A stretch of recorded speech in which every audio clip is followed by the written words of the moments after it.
Hi hello नमस्कार, श्री स्वामी समर्थ. मी अनुराधा आणि पुन्हा एकदा स्वागत आहे तुमचे आजच्या नवीन व्हिडिओमध्ये, म्हणजेच आपल्या रांगोळीच्या क्लासमध्ये. तर आपण आजच्या भागामध्ये रांगोळीचे जे काही बेसिक शेप आहे त्यातला आकार म्हणजे केंद्रवर्धिनी, त्यापासून आपण काहीतरी रांगोळ्या बनवणार आहोत. तर त्याच तुम्ही आजच्या व्हिडिओमध्ये पाहणार आहात. व्हिडिओ शेवटपर्यंत पहा. आवडलं तर नक्की लाईक करा. चॅनलवर नवीन असेल तर चॅनलला सबस्क्राईब करायला विसरू नका. तर बघा, इथे मी केंद्रवर्धिनी काढून घेतली आहे आणि केंद्रवर्धिनीचा थोडा सपोर्ट घेऊन त्याला एक मोराचा आकार दिला आहे आणि मागच्या साईडने त्याला मी पाकळ्या काढत आहे. तर इथे फक्त केंद्रवर्धिनी बेसिक शेप घेतला आपण सुरुवातीला आणि त्याच्याच साहाय्याने आपण इथे मोराची आकृती तयार केलेली आहे.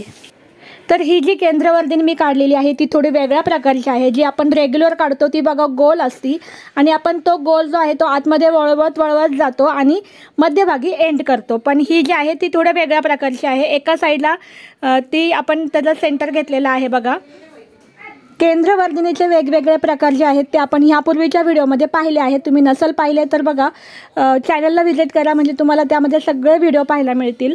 तर इथे बघा मोराची आकृती तयार झालेली आहे. आता आपण केंद्रवर्धिनीपासून दुसरी डिझाईन तयार करूया. असं आपण आता गोपद्मपासून देखील करणार आहोत आणि जे काही तुरे आहेत त्यांच्यापासून सुद्धा आपण यानंतरच्या व्हिडिओमध्ये असे रांगोळीचे वेगवेगळे प्रकार पाहणार आहोत.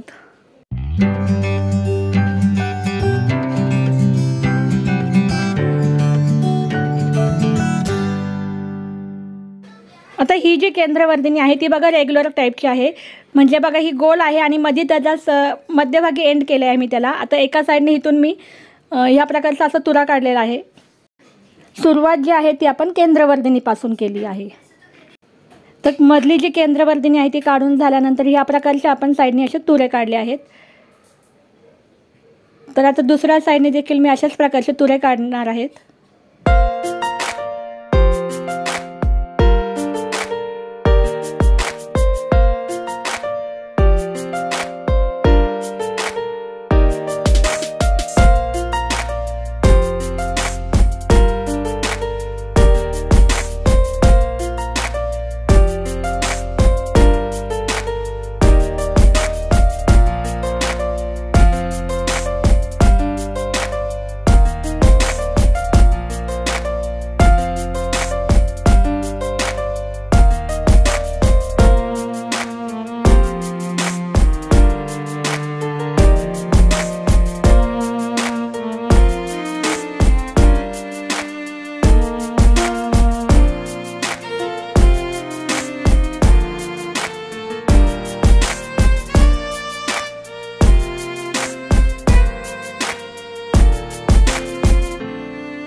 इथे आता मध्यभागी केंद्रवर्धिनी दोन्ही साईडनी तुरे काढल्यानंतर बघा एका साईडने आपण त्याला मोराचा आकार दिला आहे आणि कमळाच्या पाकळ्या काढल्या आहेत. तसंच दुसऱ्या साईडला सुद्धा आपण कमळाच्या पाकळ्याच काढणार आहोत.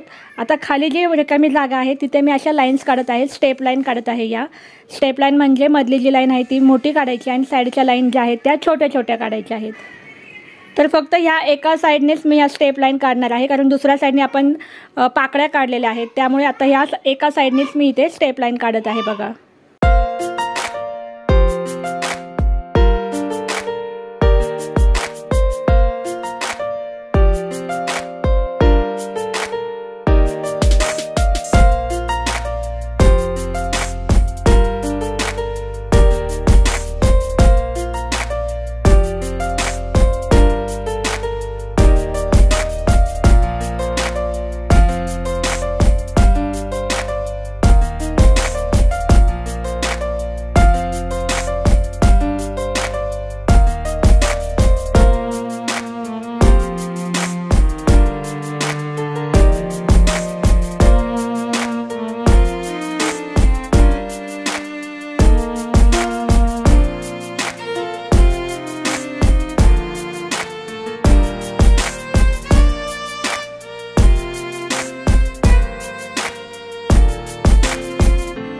तर इथे पाहू शकता तुम्ही मध्यभागी केंद्रवर्धिनी काढून आपण साईडने असे शेप काढलेले आहेत, आकार काढलेले आहेत आणि त्यापासून सुंदर अशी डिझाईन तयार केलेली आहे.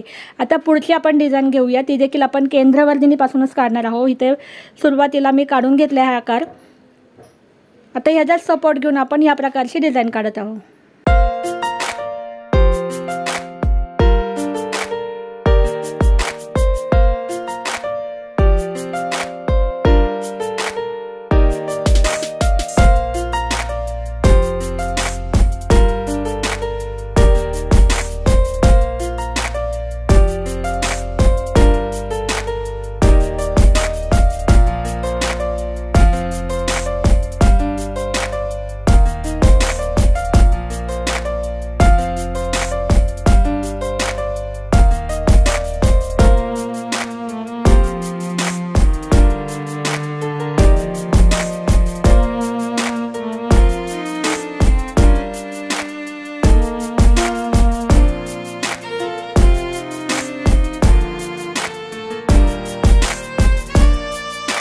तर इथे ते पाहू शकता तुम्ही, फक्त केंद्रवर्धिनी काढली आहे आणि वरच्या साईडला तुरे काढले आहेत आणि तुऱ्याच्या एका साईडला मी सगळ्या अशा पाकळ्या काढल्या आहेत आणि दुसऱ्या साईडला असे मी स्टेप बिंदू देत आहे. स्टेप बिंदू म्हणजे काय, मोठा बिंदू त्याच्या खाली सगळे त्यापेक्षा छोटे छोटे बिंदू.